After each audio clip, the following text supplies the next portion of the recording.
Welcome to my channel, YouTube channel. Kembali lagi bersama saya dengan Inong Lex Bornap. Tapi kali ini agak berbeda. Konten saya ini saya pergunakan untuk sebagai wahana menyampaikan materi yang akan saya sampaikan kepada anak-anak didik saya.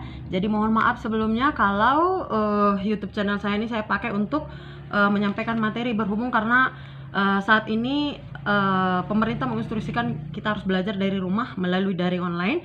Jadi saya berharap sekali guys supaya pada maklum, terkhusus kepada anak-anak saya yang kelas 11, antara lain 11 IPS 1, 11 IPS 2, 11 IPA 1 dan 11 IPA 2. Selamat bertemu kembali setelah beberapa bulan kamu berlibur di rumah nak. Sekarang kita kembali belajar meskipun melalui daring.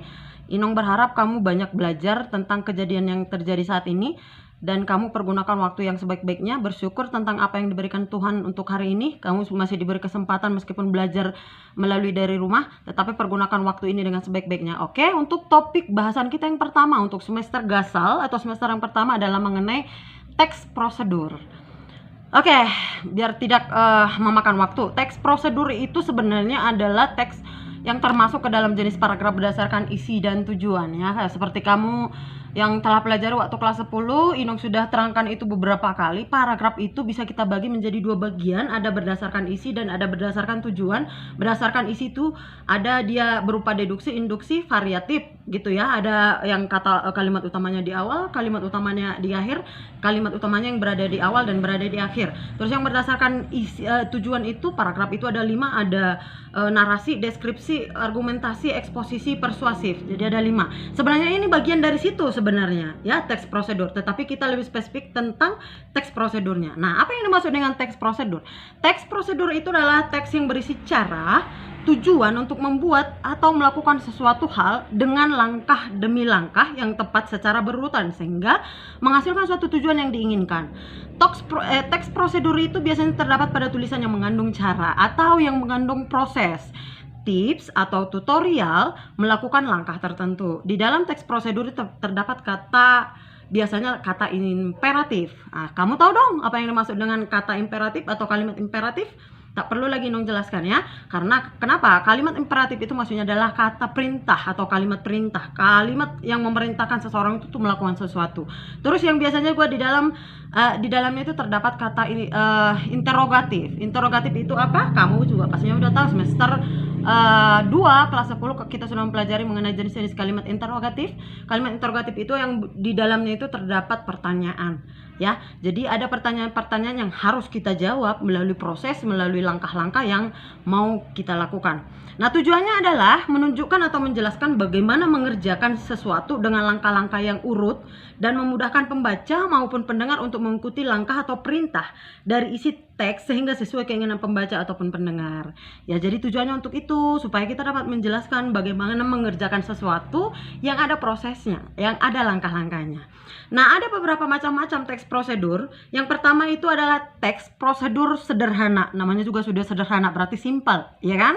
Nah, teks prosedur sederhana itu adalah teks yang atau aksi, teks prosedur atau teks langkah-langkah atau aksi yang sederhana, yang bisa kita lakukan hanya menggunakan 1 atau 2 aksi atau 3 aksi lah maksimal. Contoh, cara menggunakan kipas angin. Ya, kan hanya beberapa langkah doang. Tinggal colokkan ke listrik, lalu nyalakan tombolnya, hidup dong kipas anginnya. Itu adalah teks prosedur sederhana itu ya. Terus yang kedua adalah teks prosedur kompleks.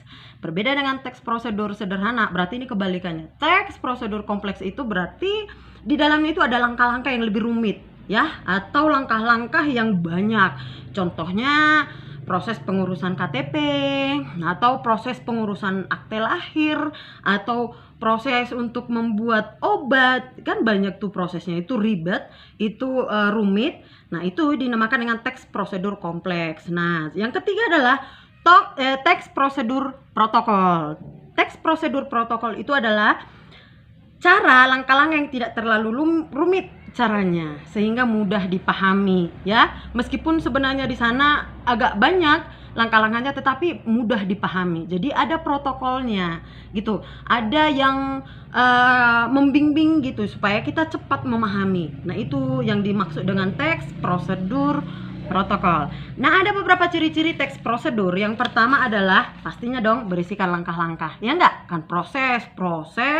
Prosedur itu berasal dari kata proses, berarti ada langkah-langkah, ada urutan-urutannya. Ya, so pasti berarti berisikan langkah-langkah. Yang kedua, disusun secara informatif. Ya, disusun secara informatif maksudnya itu ada informasi, ada hal yang mau dikasih tahu kepada pendengar ataupun kepada pembaca. Yang ketiga, dijelaskan secara mendetail. Ya, jadi prosedur itu harus dijelaskan secara spesifik atau secara mendetail. Ya, jadi tidak bisa urutannya itu acak-acak, nggak bisa. Jadi dia harus urut secara mendetail mulai dari langkah pertama sampai langkah terakhir. Terus dia bersifat objektif. Maksudnya objektif di situ berarti itu ada objek yang mau kita kerjai. Ya, itu maksudnya objektif ya. Terus yang selanjutnya adalah langkah berkelanjutan dengan penjelasan. Biasanya kalau ada langkah-langkahnya berarti ada dong penjelasannya. Misalnya cara membuat telur dadar, kan ada penjelasannya. Saya ambil telur, saya kocok, saya campur garam dan lain sebagainya. Kita akan menjelaskan gunanya untuk apa, gitu kan? Gunanya dibuat garam supaya apa? Supaya berasa dong telurnya kan gitu. Nah, terus menggunakan syarat atau pilihan, ya. Menggunakan syarat atau pilihan ini maksudnya adalah ada syarat-syarat atau pilihan. Misalnya kalau ingin membuat kue bolu, kita bisa menggunakan tepung roti yang kualitas A atau kita bisa menggunakan tepung roti yang kualitas B. Nah, itu biasanya kalau menggunakan kualitas A hasilnya seperti ini, kualitas B hasilnya seperti ini. Jadi ada pilihan-pilihan yang bisa kamu pergunakan. Selanjutnya adalah bersifat universal. Universal maksudnya berarti umum. Langkah-langkah yang biasanya dipergunakan oleh masyarakat umum, ya, yang biasanya kamu lakukan di rumah atau biasa dilakukan oleh mama di rumah atau siapapun. Terus bersifat aktual dan akurat. Ya dong, kalau dia proses maka harus aktual dan juga akurat. Jadi tidak bisa asal-asalan, karena kenapa? Hasilnya akan kelihatan nanti berhasil atau tidak. Jadi kalau dia asal-asalan maka hasilnya juga pastinya tidak bagus. Terus dia bersifat logis, ya, logik, ya, dia harus logis. Ya, karena kenapa harus logis? Karena tuh kegiatannya itu kita lakukan dari awal sampai akhir. Jadi tidak bisa berandai-andai. Memang di situ kelihatan ada alat dan ada fasilitasnya. Terus selanjutnya adalah ada beberapa kaidah-kaidah kebahasaan yang biasanya kita pergunakan dalam menggunakan teks prosedur, ya. Jadi kaidah-kaidah kebahasaan itu maksudnya yang pertama adalah teks prosedur itu biasanya menggunakan konjungsi temporal. Ya, konjungsi temporal itu maksudnya adalah menggunakan kata penghubung yang menyatakan waktu. Ya, misalnya kronologis kegiatan itu seperti apa? Seperti selanjutnya, berikutnya, kemudian, lalu, setelah itu, dan lain sebagainya. Jadi kata-kata selanjutnya, berikutnya, kemudian, lalu, dan setelah itu merupakan konjungsi temporal.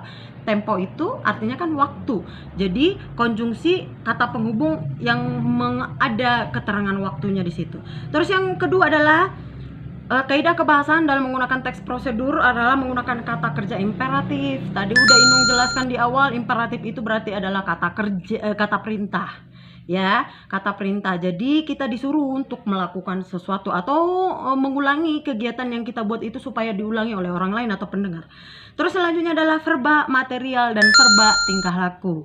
Verba material itu mengacu kepada fisik. Maksudnya berarti situ ada kegiatan yang mengaitkan dengan fisik, ada orangnya, itu maksudnya verba. Verbal itu kan maksudnya kata kerja gitu, berarti ada kegiatan yang kita lakukan. Jadi material itu berarti di situ ada orangnya, ada yang melakukan kegiatan itu. Sedangkan verba tindakan tingkah laku itu maksudnya adalah apa hasil dari tindakan fisik yang kita lakukan tadi. Nah, itu dia. Bagaimana tingkah laku kita saat melakukan itu tadi. Terus pastinya kalau ingin melakukan teks prosedural itu harus ada partisipan manusianya. Ya enggak? Ya kan? Enggak mungkin cuma omongan doang. Ada partisipan manusianya yang jadi pelaku dalam kegiatan itu.